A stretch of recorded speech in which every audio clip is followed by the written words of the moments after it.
নমস্কার বন্ধুরা, আবার নতুন ভিডিও নিয়ে আপনাদের সামনে হাজির হয়েছি। আমার চ্যানেলটা নতুন হয়ে থাকলে চ্যানেলটিকে সাবস্ক্রাইব করে আমার পাশে থাকবেন। চলুন আর কথা না বাড়িয়ে ভিডিওটা শুরু করা যাক। পরিষ্কার কাচের পাত্রে এটাকে নিয়ে নিচ্ছি যেন জল না থাকে।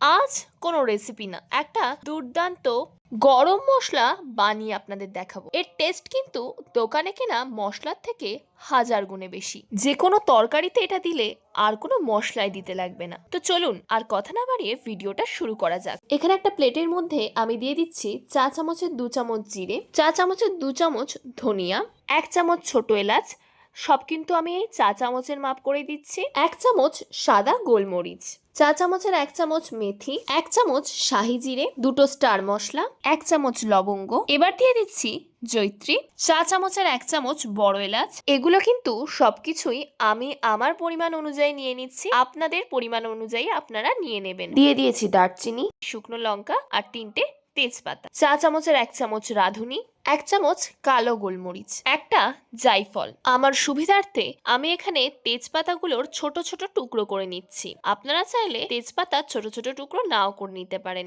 কিন্তু তেজপাতার এমন ছোট ছোট টুকরো করলে সুবিধা হয়। এবার এগুলোকে হাতের সাহায্যে একটু মিশিয়ে নিতে হবে। একটা খালি কড়াই গরম হতে বসিয়ে দিয়েছিলাম, কড়াইটা কিন্তু গরম হয়ে গেছে। এর মধ্যে সামান্য লবণ দিয়ে দিলাম, লবণ দিয়েই এই মিশিয়ে রাখা মশলা দিয়ে দিলাম। এবার এগুলোকে শুকনো কড়াইতে ভেজে নিতে হবে। এই জায়ফলটাকে একটু ভেঙে দিয়ে দিলাম, তাহলে গুঁড়ো করতে সুবিধা হবে। এটাকে কিন্তু ধিমে আঁচে ভাজতে হবে।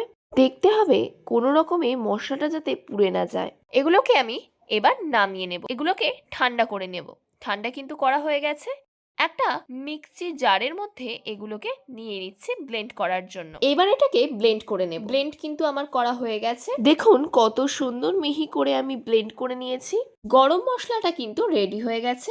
এটা রান্নায় একবার দিলে রান্নার স্বাদই বদলে দেবে। দোকানে কেনা গরম মশলা আর কিনে খেতে ইচ্ছা করবে না, মনে হবে এটাই বানিয়ে রাখি। একটা জারের মধ্যে এটাকে সংরক্ষণ করে রাখতে পারেন, কাঁচের জার হলে ভালো হয়। তো আজকের ভিডিওটা এই পর্যন্তই।